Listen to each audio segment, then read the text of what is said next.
그 밖에 행위 형식에 관한 것도 판례가 제법 출제가 됐죠. 여기는 이제 앞에 거 행정계획 위반 결정할 때 형성의 자유, 광범위한 형성의 자유에 따라서 계획 재량이라고 해서 그 다음에 이제 형량하자 유형 이런 것들은 옛날에도 판시된 거예요. 근데 문제는 뭐냐면 그 행정청이 주민 등의 도시관리계획 위반 제한을 받아들여 도시관리계획 결정할 것인지 결정할 때도 마찬가지 법리가 적용된다는 거. 그 뒤에 게 처음 판시된 거예요.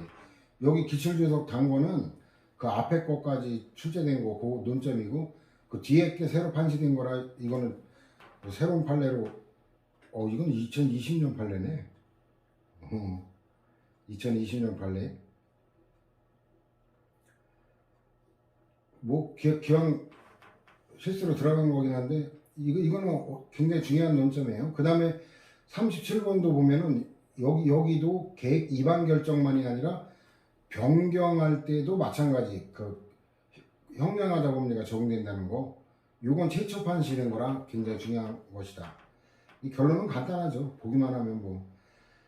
그 다음에 그 일단은 판단하는 것도 뭐 종합적으로 뭐 이런 거는 뒤틀 게 없으니까 가볍게 보면 되고. 그 다음에 그 환경에 관한 건 대부분 재량이라 그러죠. 환경에 미치는 영향 같은 경우는 예측이 이건 그 획일적으로 할 수 없는 거기 때문에 그 행정청의 재량적 판단은 폭넓게 존중돼야 된다. 이거는 뭐 기존 입장에 계속 되풀이 판시되는 거고 앞에 판례에도 나왔었잖아요. 공법상 계약의 의미는 이건 뒤틀 게 없어요. 그냥 뭐 학문적인 거하고 거의 비슷한 그거라. 일방적 행위가 아니라 쌍방적이고 공법행위니까 공법적 효과 발생을 목적으로 하는 공법행위다라는 것도 당연한 거라 이을 게 없죠. 그 다음에 이거는 이제 그 사실관계에 관한 게 복잡하게 나와 있는데 갑 주식회사가 대전광역시와 그 이른바 BTO 이건 빌드 그러니까 민간 사업자가 건설을 해가지고 트랜스퍼 소유권을 이전하고 대신에 뭐 한 30년 이상 독점적 아프레이트 해가지고 이제 독점적으로 경영하면서 이제 수익을 환수하는 뭐 이런 게 BTO 방식인데 지하주차장 건설 및 운영사업 실시 계약을 체결한 후 관리 운영권을 부여받아 지하주차장 등을 운영하던 중 파산을 했죠. 근데 여기는 출제 가능성이 높지는 않은데 그 우리와 관련되는 논점 이건 그냥 외워두세요. 공법적 법률 관계에도 채무자 회생법이 적용 또는 유치 적용될 수 있다. 우리한테 출제 가능성이 낮지만 관련된 논점은 그거예요. 그 쌍무계약이고 뭐고 이런 거는 민법 논점이기 때문에 그것까지 뭐 여러분 고민할 건 없어요. 그 다음에 42번은 기존 입장 제약인인데 여기서 주의할 게 좀 있어요. 공법상 계약의 한쪽 당사자가 다른 당사자를 상대로 효력을 다투거나 이행을 청구하는 소송은 공법상 법률관계에 관한 분쟁이기 때문에 당사자 소송이 이건 당연하죠. 근데 분쟁의 실질이 공법상 권리 의무 존부 범위 이게 당사자 소송이지 손해배상액의 구체적 산정 방법 금액에 관한 국한되는 거 이거는 그 민사소송이에요. 그래서 요 문장이 대법원 문장이 깔끔하지 않아요. 요 손해배상액의 구체적 산정 방법 금액에 국한되는 게 특별한 사정이 없는 한 당사자 소송이 그러니까 이런 특별한 사정이 있을 때는 이건 당사자 소송이 아니고 그거는 그래서 그 문장이 조금 꼬여가지고 그거는 당사자 소송이 아니라는 거예요. 손해배상액에 관한 그런 것들은 그 다음에 이제 검찰총장이 검사에 대해서 한 경고 조치 이거는 항고소송 대상이 되는 처분인데 이건 처음으로 판시된 거라 외워야 되는데 외우기가 어렵지 않아요. 이거 단순 경고가 아니잖아요. 1년 이상 감찰관리 대상자로 선정되고 그 다음에 근무성적 평정 승진 전보에서도 불이익 가능성이 높아지고 징계 양정에서 또 감경될 수 있는 게 감경 못 받게 되는 불이익을 받게 되고 그러니까 이런 유사한 게 그래서 보충 자리에 이것도 종합 정리 해놨어요. 그 보충 자료 5페이지 보면 그 경고의 처분성이 이랬는데 그 비교할 게 뭐냐면 그 3번 있죠. 3번 서울특별시 여기 경고하고 그냥 그 경남 거창군으로 기억하는데 오른쪽에 처분성 인정의 첫 번째 있죠. 저거는 각 그 규칙의 내용이 달라서 그래. 행정규칙에 서울특별시에는 그 불문 경고가 그 인사기록 카드에 등재되지도 않고 분리입으로 작용을 안 해요. 근데 오른쪽에 저렇게만 생으로 출제되기 때문에 사건명만 해놨는데 저 경우는 1년간 인사기록 카드에 등재되고 요 검사에 대한 경고하고 유사한 게 바로 요 판례거든요. 상세한 거는 뭐 여러분들 각자 갖고 있는 수험서에 판례 요지가 있을 테니까 요거하고 유사한 거예요. 그 다음에 금융감독원장, 금감원장이죠. 금감원장이 그 정식 문책 경고한 거는 이거는 처분이에요. 정식 문책 경고한 거 오른쪽에. 근데 문제는 얘가 어떻게 퇴직을 해가지고 정식 문책 경고를 못하고 네가 재직 중이었다면 문책 경고감이다라고 해서 그 상당 얘가 정식 문책 경고가 아닌 거는 권리와 무관하다. 얘는 이미 퇴직했기 때문에 또 취업 제한 이런 것도 안 받게 되니까 그 사실행위로서 경고하고 이제 도배하면 되는 거고.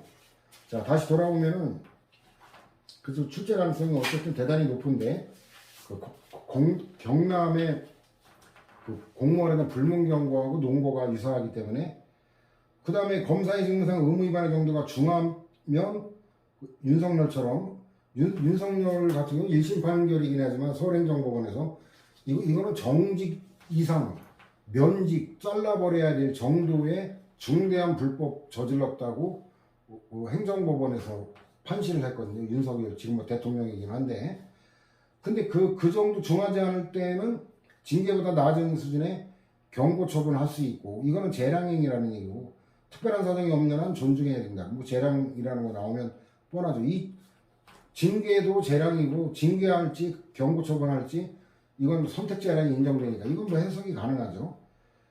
그 다음에 이 판례가 굉장히 음미할 게 뭐냐면 우리가 의사표시하면 명시적 직접적 의사표시 그 다음에 묵시적 의사표시 이건데 여기는 판례가 새로운 법리를 추가한 게 추단적 의사표시라는 이 법리를 두 번째로 판시한 거예요. 그래서 이거는 행정청이 행정청을 하면서 논리적으로 당연히 수반되어야 되는 의사표시를 명시적으로 하지 않았지만 그것이 행정청의 추단적 의사에도 부합하고 상대방도 이를 알 수 있는 경우 행정처분에 위와 같은 의사표시가 묵시적으로 포함되어 있다고 볼 수 있다. 저건 굉장히 중요한 논점이에요. 그래서 요 보충 자료에 해놨는데 쟁점은 결국 그거예요. 원고가 피고에게 지급한 원고가 이제 법인 학교 법인이고 피고가 건설업자인데 토지 매수 대금 75억 원에 이 사건 비용이 포함되어 있다는 점에 교육청 공무원들의 양해 내지 용인이 있었기 때문에 명시적 표현은 없지만 그러니까 여기에 포함되어 있는 거로 추단할 수 있다라는 거고 이 판례 선행 판례가 재작년에 나왔는데 요게 행정 판례 연구 교수님들의 집중적인 토론 쟁점이 됐던 중요한 판례예요. 근데 뭐 결론은 어렵지 않죠. 추단적 의사표시도 인정한다라는 결론. 그 다음에 사실관계도 이제 알아볼 필요가 있죠. 관할행정청이 사회복지법인의 정식이사 선임보고를 수리하는 것은 결국 종전 임시이사 행처분이 포함된 거로 보아야 한다. 근데 이거는 되게 웃긴 거예요. 추단적 의사표시라는 게 그 교수 이름을 까먹었는데 아니 추단적 의사표시라는 거를 별도로 설정할 필요가 있나? 왜냐면 이런 거는 종전에 묵시적 의사표시다. 묵시적 의사표시가 추단돼야 의사표시를 인정되는 거거든요. 그래서 이건 뭐 제가 볼 때는 묵시적 의사표시와 구별되는 별도의 법리라기보다는 묵시적 의사표시에 그걸 구체화시킨 판례가 아닌가. 묵시적 의사표시가 되려면 어떤 표현은 안 했지만 의사표시가 추측돼야 되거든요.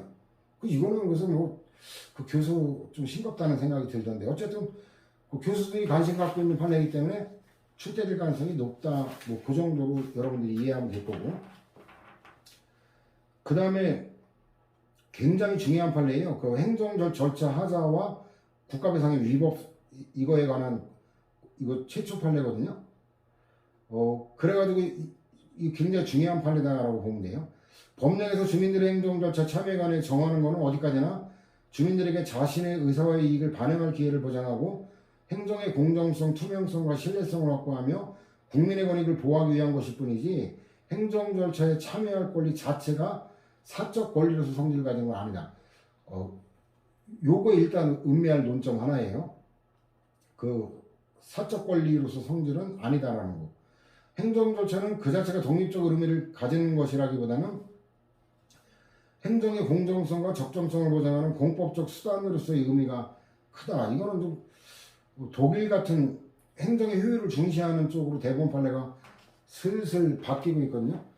그 처분 기준 설정 공표를 안 했더라도 그 자체만 갖고 절차자의 독자적 위법 사유가 인정되지 않는다라는 그 판례가 있어요. 최신 판례에. 그 지난해 거 아니기 때문에 여기다 넣지는 않았는데 그게 절차자의 독자적 위법 사유를 청문 공청회와 달리 처분 기준 설정 공표는 인정하지 않았다. 그래서 대법원 판례가 종전 입장을 파기하는 거 아니냐라는 우려가 나올 정도로 지금 기조가 이렇게 절차를 좀 중시하는 게 아니라 행정 편의를 중시하는 이런 쪽으로 가고 있다라는 감각으로 보면 돼요.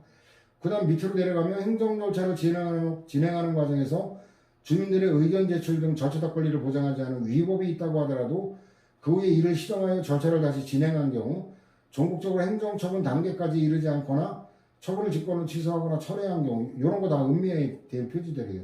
다 뒤틀 여지가 있는 것들이죠. 행정소송을 통해 처분이 취소되거나 처분의 무효를 확인하는 판결이 확정된 경우 등에는 주민들이 절차적 권리 행사를 통해 환경권이나 재산권 등 사적 이익을 보호하려던 목적이 실질적으로 달성된 거기 때문에 특별한 사정이 없는 한 절차적 권리 침해로 인한 정신적 고통에 대한 배상은 인정되지 않는다. 이 정신적 고통에 대한 게 위자료예요. 위자료. 이거 굉장히 중요한 판례다라고 보면 될 거고, 그 다음에 그 특별한 정신적 고통이 남아있다고 볼 특별한 사정이 있으면 이때는 배상 책임이 있다. 위자료에 관한 거. 이것도 기존 입장의 제약이네요. 기존 입장 제약이라기보다는 유사한 법리죠. 왜냐하면 옛날에 있던 건 뭐냐면 재산적 침해에 대한 건 통상 그 금전적인 배상으로 정신적 고통은 치유되는 게 보통인데 특별한 사정이 있을 때는 예외가 있다는 그 법리하고 유사한 거거나 해석이 가능할 거고, 그 특별한 사정이 있다면 위자료를 내가 받아낼 수 있으니까 원고에게 청구하는 주민들에게 유리한 거죠. 그러니까 이 증명 책임은 누구한테 유리한지만 알면은 이거는 애우지 않아도 나올 수 있는 거고, 49번 미리 받고 50번 판례 보면은 이것도 특별법, 일반법, 정보공개나 일반법이 정보공개법이죠. 이 형사재판청 기록에 공개해 가는 건 형사소송법이라는 특별법이 있으니까 여기에 의한 정보공개법에 의한 공개 청구가 안 된다라는 거, 이거는 애우지 않아도 해석이 가능하죠. 그 이미 기존 입장은 제약이 난 거고 옛날에도 출제됐던 거니까. 그 다음에 그 공공기관이 보유관리하고 있는 개인정보에 관한 건데, 자, 이것도 일반법, 특별법은 상대적이다. 개인정보에 관한 거는 일반법이 개인정보보호법이죠. 그런데 정보공개법은 개인정보보호법에 관한 특별법이 되는 거죠. 그래서 또 반대로 말하면 공개에 관한 건 정보공개법이 일반법이고 개인정보보호법이 특별법이에요. 그래서 이거는 안 보면 되게 헷갈려요. 일반법, 특별법이 이건 개인정보와 정보공개가 두 가지가 맞물려 있기 때문에 뭐에 주안점을 두는가를 음미하지 않으면 이거 헷갈리거든요. 여기는 개인정보가 주안점이에요.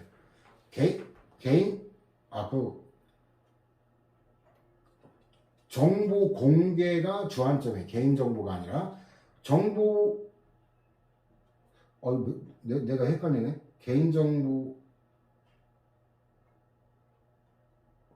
개인정보가 주안점이에요. 그 개인정보이기 때문에 개인정보보호법이 일반법이고 정보공개법이 특별법이니까 그 개인정보라더라도 공개에 관한 건 정보공개법이 적용된다. 그래서 이거는 안 보면 좀 헷갈릴 여지가 있죠. 뭐에 중점을 두었느냐에 따라. 그 다음에 52번 보면은 이거는 굉장히 헷갈려요. 이게 굉장히 헷갈리게 되어 있는데, 일단 양벌 규정에 관한 건데, 양벌 규정은 벌칙 규정의 적용 대상이 개인정보 처리자가 아니면서 그러한 업무를 실제로 처리하는 자가 있을 때 벌칙 규정의 실효성을 확보하기에 적용 대상자를 해당 업무를 실제로 처리하는 행위자까지 확장하여 행위자나 개인정보 처리자인 법인 또는 개인을 모두 처벌하는 데 그 취지가 있다. 이게 이제 법률하고 연계해야 저 의미가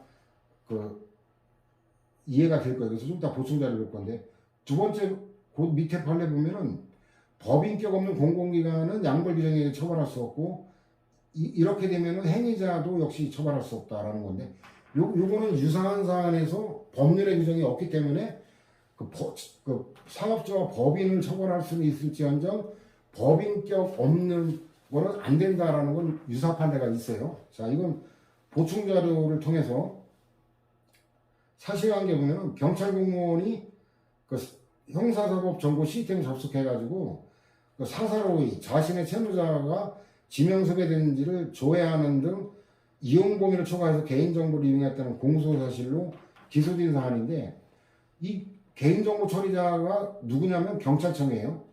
근데 경찰청은 법인격 없는 거지. 경찰청이 권리주체가 못 되는 거죠. 경찰청은 행정관서예요. 경찰청장은 행정청이고, 그러니까 얘는 법인격 없는 중앙행정기관 또는 소속기관에 해당하죠. 그러니까 개인정보 처리자 양벌 규정 적용 대상이 아니다 그랬는데, 개인정보 처리자에는 공공기관 법인단체가 포함되긴 하는데, 양벌 규정에는 행위자를 벌하는 외에 법인 또는 개인에게도 벌금형 이래가지고 법인이라고 돼 있잖아요. 그러니까 법인이 아닌 경우는 처벌할 수 없다는 거고, 이런 경우에는 행위자도 처벌할 수 없다. 그래서 운 좋게 처벌을 면했던 건데, 저거는 관련되는 법령 규정과 연계를 해야만 이해가 되는 거고. 그 다음에 54번 보면은 경찰 간의 범죄 제지 조치, 이거는 범죄 예방을 위한 즉시강제다. 이거는 67번 판례하고 연결되는데, 이게 쌍용자동차 자살 사건 추모한 그거하고 관계되는 거거든요. 자, 67번 판례 보면 집회 또는 시위에 대한 해상 명령이 객관적 정당성을 이른지 판단할 때 고려할 사항인데, 이건 즉시강제라는 거하고 54번 판례하고 연결돼야 돼요. 즉시강제가 긴급한 경우잖아요. 그러니까 심사숙고할 여지가 없죠, 당연히. 즉시강제라는 것만 알면 당연해요. 경찰 공무원이 집회를 허용할 것인지는 많은 시간을 두고 심사숙고하여 결정할 수 있는 게 아니고, 현장에서 즉시 허용 여부를 결정하여 이에 따른 조치를 신속하게 취해야 될 사항이다라는 거고, 그 다음에도 이제 갑자기 속한 단체, 이게 쌍용차 희생자 추모 해고자 복직을 위한 범국민 대책위원회가 있죠. 집회와 기자회견에 있었던 을등 경찰의 집회 장소 점거행위와 의뢰 해산 명령이 위법한 공무집행에 해당하고, 이로 인해 집회의 자유가 침해되었다며 국가의뢰 상대로 손해배상, 국가배상 청구한 건데, 이건 적법한 공무집행이다라는 거죠. 손해배상 부정한 거예요. 자, 다시 돌아오면은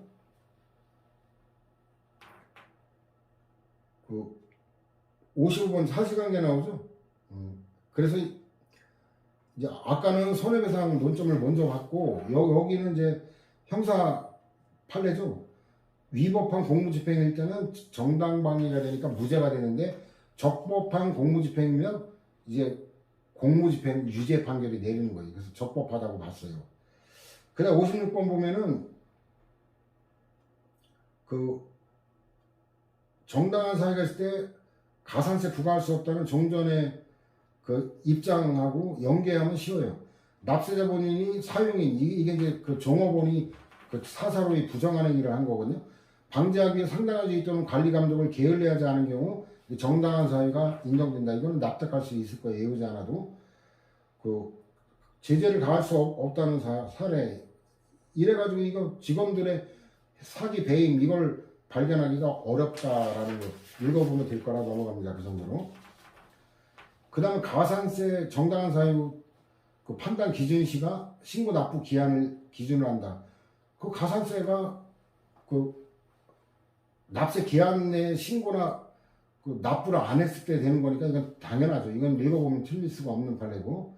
수사기관의 피의사실 공표행위가 허용되기 위한 요건하고 위법성 조각 여부 판단 기준인데 저거는 틀린 거로 뒤틀어 내기가 어려워요. 너무 길기 때문에. 그래서 가볍게 읽어보면 되는데 60번 판례 보면은 아까 12번 판례가 삭제된 건지 알았더니 삭제된 게 아니라 번호를 제가 12번으로 해야 될 거 13번으로 그렇게 한 거라 그냥 잘못된 대로 그냥 그대로 두려고요.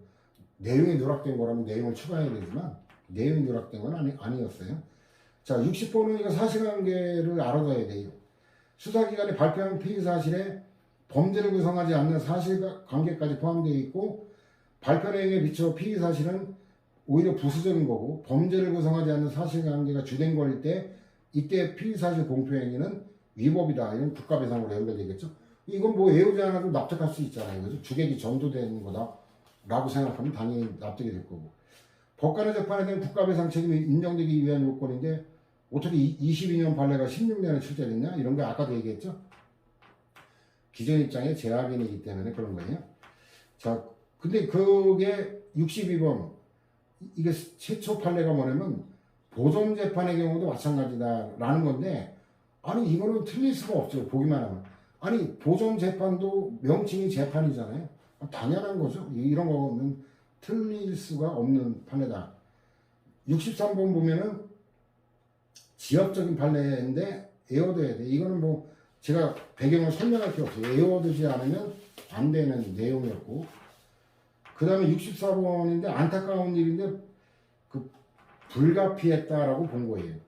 해양수산부 산하 어업관리 단의 불법 오로행위 특별합동 단속 중에 갑자기 승선하고 있던 선박이 단속정의 추적을 피해 도주하는 과정에서 암초와 충돌했고 인근에서 갑이 익사한 상태로 발견됐는데 갑의 유족들이 단속정에 승선하고 있던 감독 공무원들의 구조 의무 위반을 주장하면 국가배상을 청구를 한 건데 과실 인정하기 어렵다라고 하는 거예요. 왜냐면 이게 유일한 이동수단이었어요. 그래서 자기 혼자 갖고는 그 넓은 바다를 수색하는 게 효율적이지 않잖아요. 지원 요청하려고 하면 유일한 이동수단이기 때문에 결국 본부로 이동할 수밖에 없었고 더 이상 기대하기가 어렵다. 그래서 이걸 읽어보면은 뭐 납득할 수가 있을 거예요.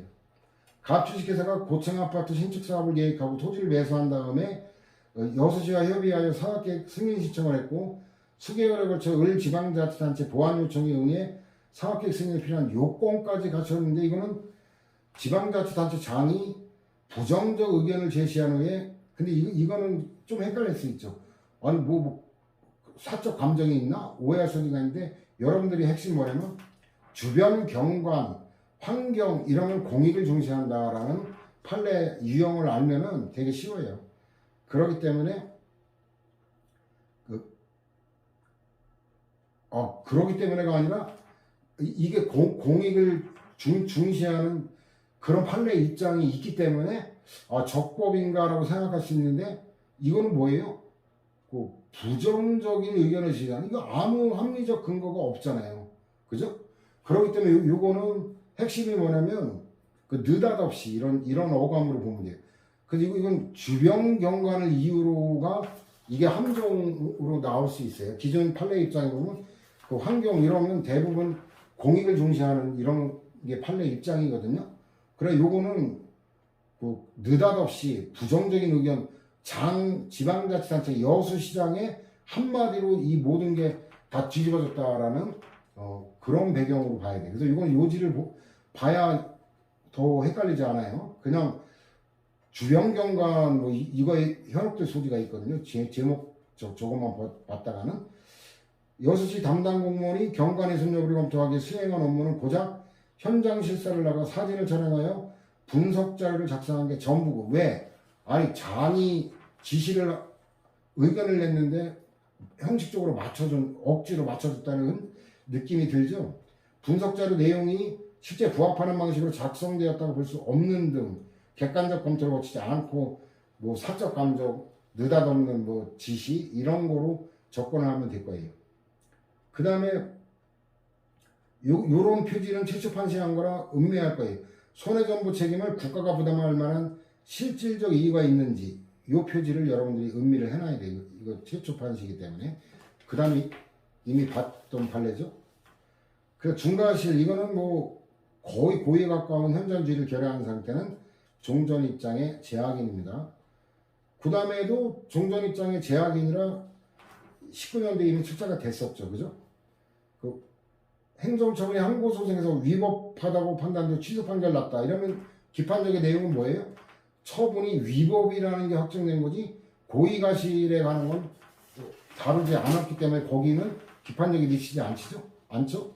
이거 종전 입장의 제약인이고 공익사업의 시행자가 토지 소유자와 관계인에게 보상액을 지급하지 않고 승낙도 받지 않은 채 공사에 착수했다. 그럼 이건 불법이잖아요. 아까도 봤죠. 보상액 선지급을 해야 되는데 그럼 손해배상 책임을 진다라는 거는 뭐 너무나 당연한데 다음 페이지 가면 그 병행 접견권 침해에 관한 건데 이것도 이건 종전에 판례가 있었나 헷갈리네 제 기억이. 근데 어쨌든 알아둬야 돼요.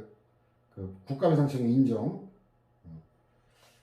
이 결론은 당연할 거예요. 왜냐면 이 변호인의 조력을 받을 권리는 헌재 결정에 굉장히 중요한 기본권으로 그런 굉장히 중요한 기본권으로 다뤄진다라는 배경 지식을 알면은 이건 더 쉽죠.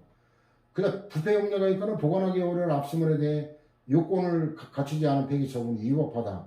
이건 아까도 관련된 논점 봤었죠. 그 다음에 손해가 발생한 사실이 인정되지만 구체적인 손해액수를 증명하는 게 어려운 경우 법원이 취해야 될 조치인데 일단 적극적으로 증명 촉구하고 성명권 행사해가지고 하여튼 최선을 다해야 된다. 그건 뒤틀어낼 게 없죠. 그 다음에 그 75번 아까 판례 연장이죠. 그 사전 보상 안 하고 손해를 입혔을 때 그 적법하게 했을 때도 손실보상 해줘야 되는 건데 손실보상 안 해준 게 손해다라는 거죠. 그래서 이것도 보기만 하면 별로 어렵지는 않을 거예요. 여기에. 그 다음에 그 별도 특별한 손해가 있다. 이것도 뭐 아까 봤죠. 특별한 손해가 있다면 돈을 더 받는 거니까 그 주장하는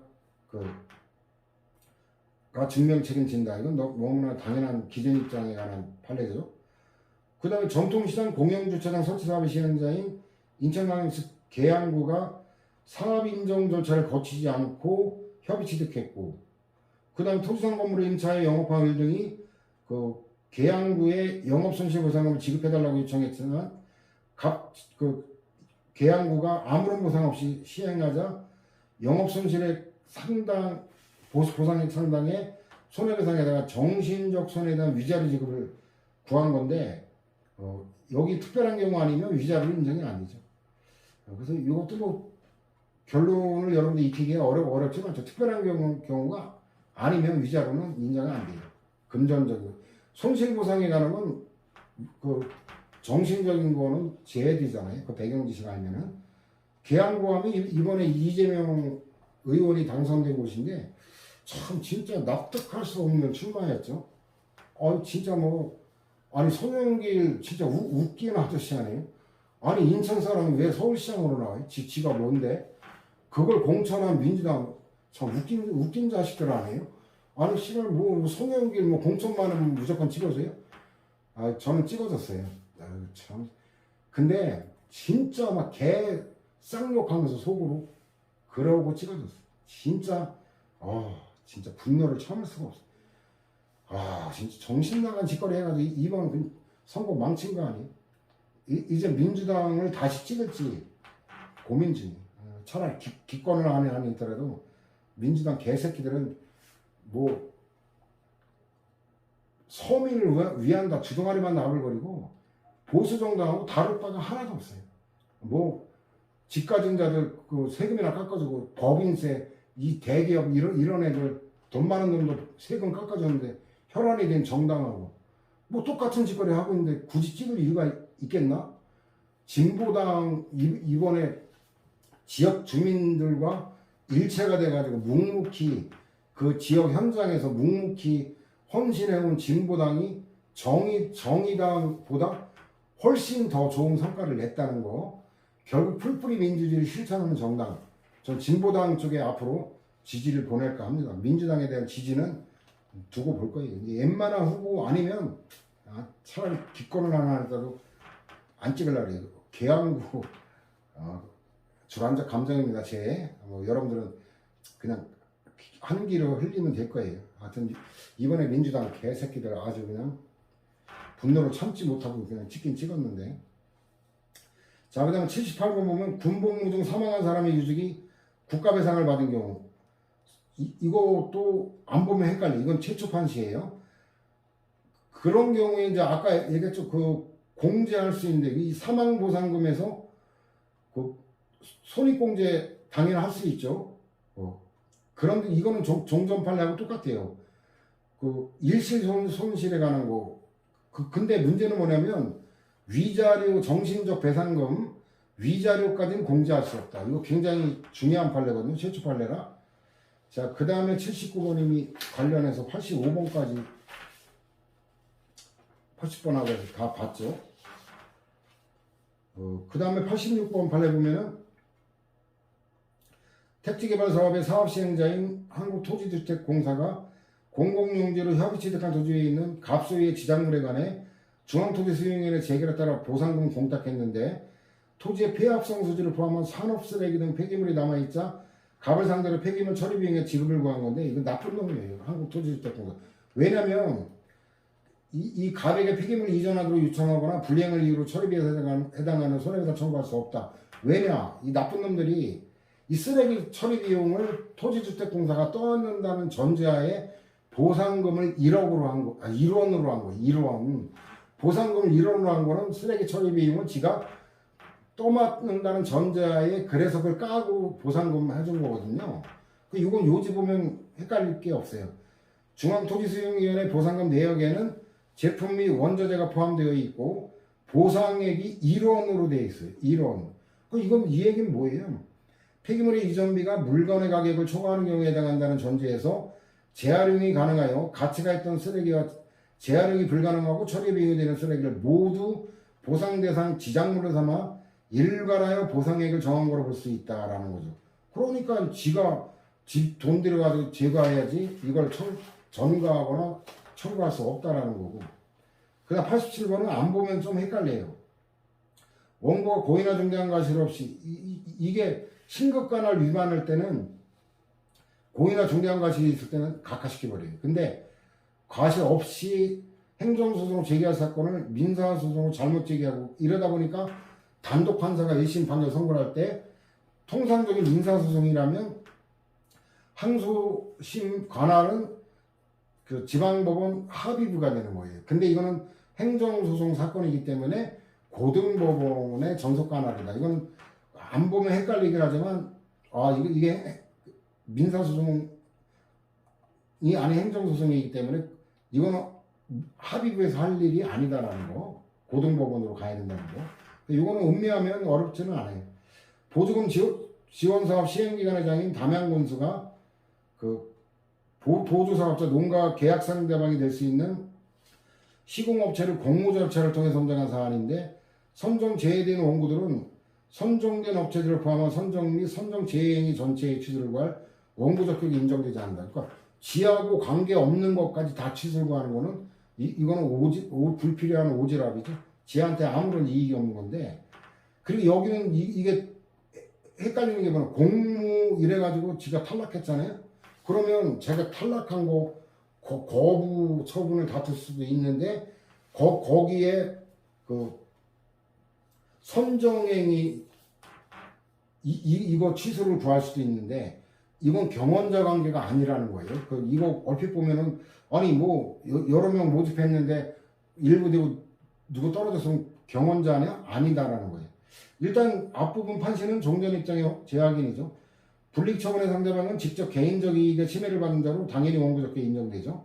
수익적 처분의 상대방은 원칙적 인정이 안 되고, 원고들에 대한 선정 제의 결정 부분은 불이익 처분의 직접 상대방으로 취소를 구할 원고적격이 인정돼요. 그러니까 선정 제의 결정 취소송 제기할 수도 있고, 남 잘 되는 꼴 못 보겠다 하면 다른 놈들 그 선정된 거를 취소하라고 할 수도 있는데, 나머지 16개 업체에 대한 선정 결정, 2개 업체에 대한 선정 제의 결정, 이거는 인정되지 않는다라는 거예요. 그러니까 뭐를 대상으로 제기했을 때 원고적게 인정되느냐 아니냐 이런 논점을 잘 파악해 봐야 돼. 이게 그래서 여기 이제 사실관계가 나오는데 피고는 응모한 20개 업체에 대해 절대평가제를 적용한 거예요.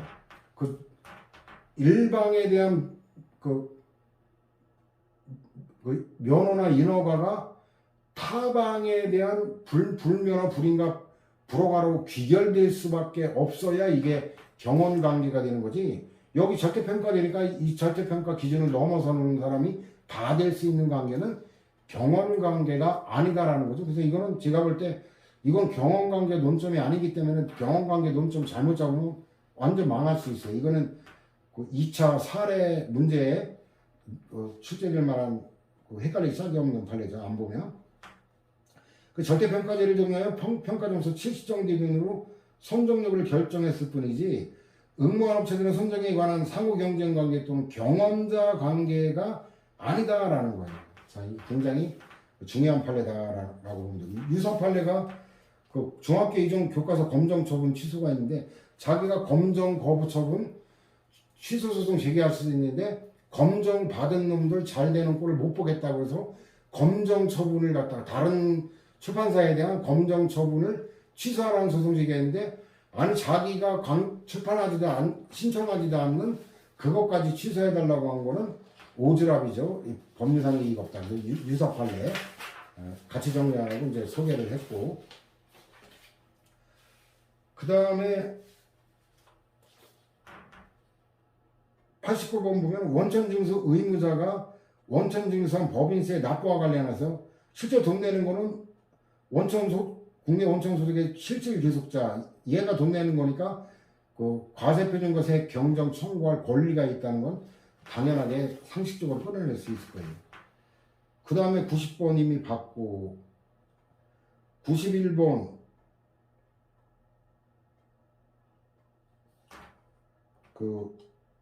이것도 굉장히 중요한 판례네. 이것도 사례 문제로 나올 수 있는 객관식이든 2차 시험이든 당진시장이 을소유 토지 경계확정으로 지적공부상 면적이 감소되었다는 이유로 지적재조사위원회 의결을 거쳐 을에게 조정금 수령을 통지했는데 이게 1차 통지인데 을이 구체적인 이의신청 사유와 서명자료를 첨부하여 이의를 신청했지만 갑시장이 지적재조사위원회 재산정 심의의결을 거쳐 종전과 동일한 액수의 조정금 수령을 통지한 게 이게 2차 통지인데 그럼 1차 통지는 대상적격이 인정되는데 2차 통지가 독립된 처분이냐라는 거로 굉장히 중요한 논점이죠.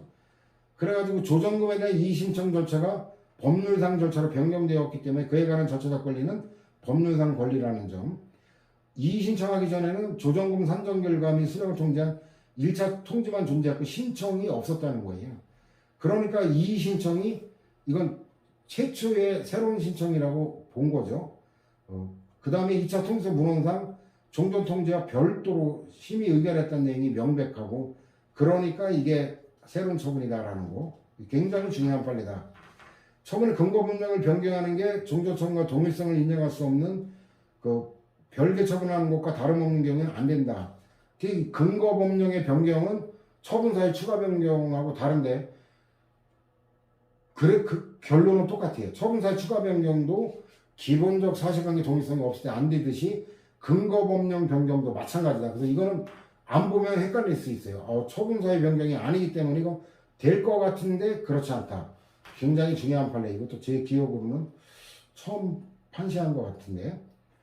그 다음에 경정거부처분 취소증의 소송물은 정당한 세액의 객관적 존부이고 소송도중 과세관청이 처분사유를 제한적으로 교환 변경할 수 있다. 이거 당연한 거죠. 이건 종전입장 제약이니까.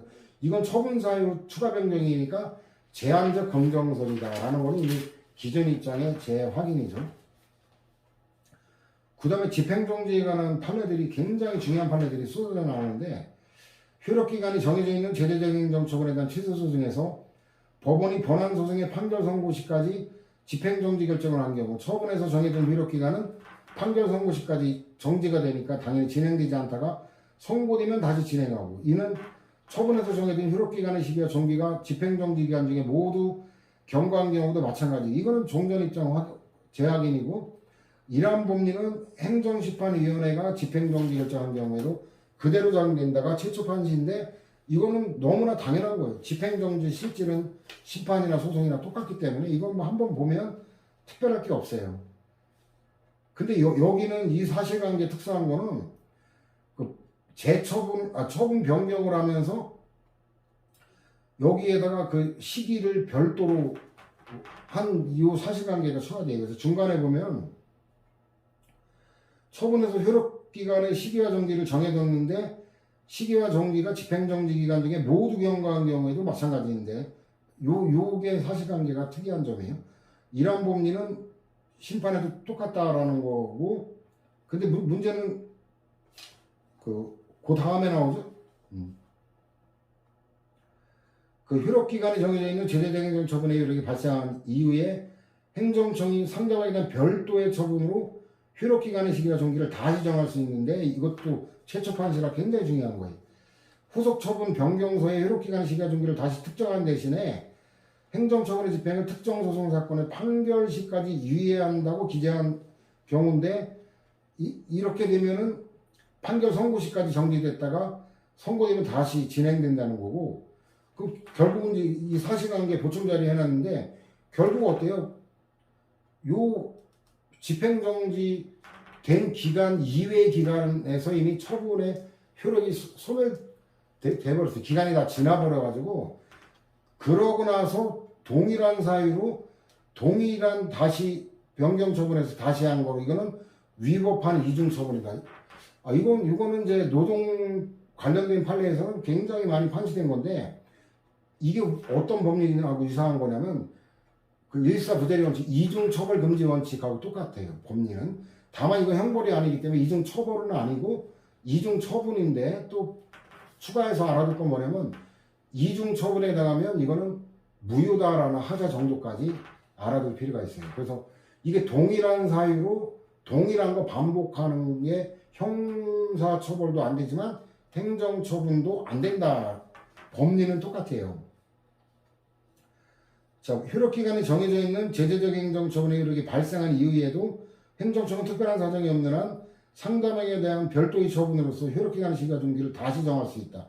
이거부터 다 음미할 거고 두 번째 논점 밑으로 내려가면 후속 변경처분서의 효력기간의 시기와 종기를 다시 특정하는 대신에 그 소송사건의 판결시까지 유예한다고 규정되어 있다면 역시 그때까지 그 정지됐다가 다시 진행하는데 이게 다시 진행하면서 결국 어때요?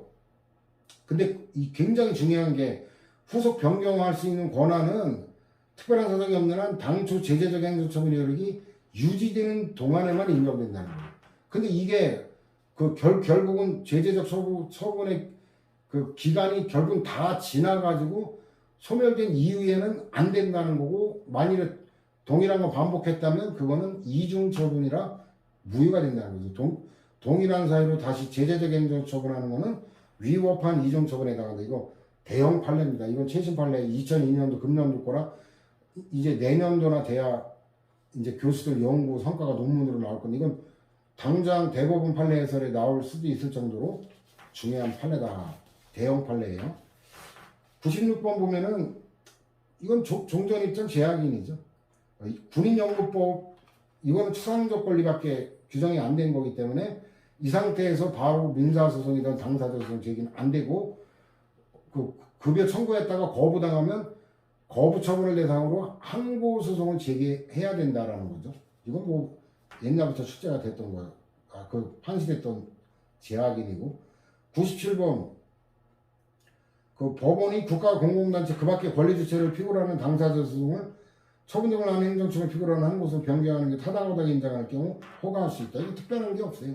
뭐 소종류 변경에 그 규정이 있는 거니까 항고와 당사자. 그래가지고 항고소송 이것도 이제 신급에 관계되니까 원고가 고의점 중대한 거 아실 없이 할 때 이거 그 당연히 요건 다른 거 못 갖춰가지고 부적법 각하되는 경우가 아니면 성명권 행사해가지고 어때요? 소변경 하도록 해야 된다라는 거. 그 다음에 굉장히 중요한 거죠. 헌재 결정이지만 국가를 상대로 하는 당사자 소송의 경우에는 가집행 선고를 할 수 없다. 이게 옛날에 행정소송법은 아니지만 그 소촉법, 소송 촉진 등에 관한 특례법에 같은 내용의 조항이 옛날에 진작 위헌 결정 받았는데 학계의 비판이 엄청났죠. 그리고 이것도 실질적으로 위헌이기 때문에 개정해야 되지 않냐 이랬는데 그 법무부 소관이죠. 개정하지 않고 버티다가 결국 위헌 결정 난 거예요. 그래서 논거는 똑같기 때문에 여러분들 읽어보면 되는데 굉장히 중요한 판례였죠. 자, 이렇게 해서 최신 판례 특강 마무리했는데 이 최신 판례가 출제가 되든 안 되든 그 자체가 중요한 게 아니라 좀 전에도 봤지만 기존 판례 재확인하는 게 굉장히 많기 때문에 오늘 우리가 다뤘던 논점 중에도 오늘이 수요일인데 오늘 저녁 때 빨리 편집해가지고 내일 다 올려서 토요일날 지방직 9급에 조금이나마 도움이 되기를 바랍니다. 자, 여러분의 합격을 기원하며 마치겠습니다.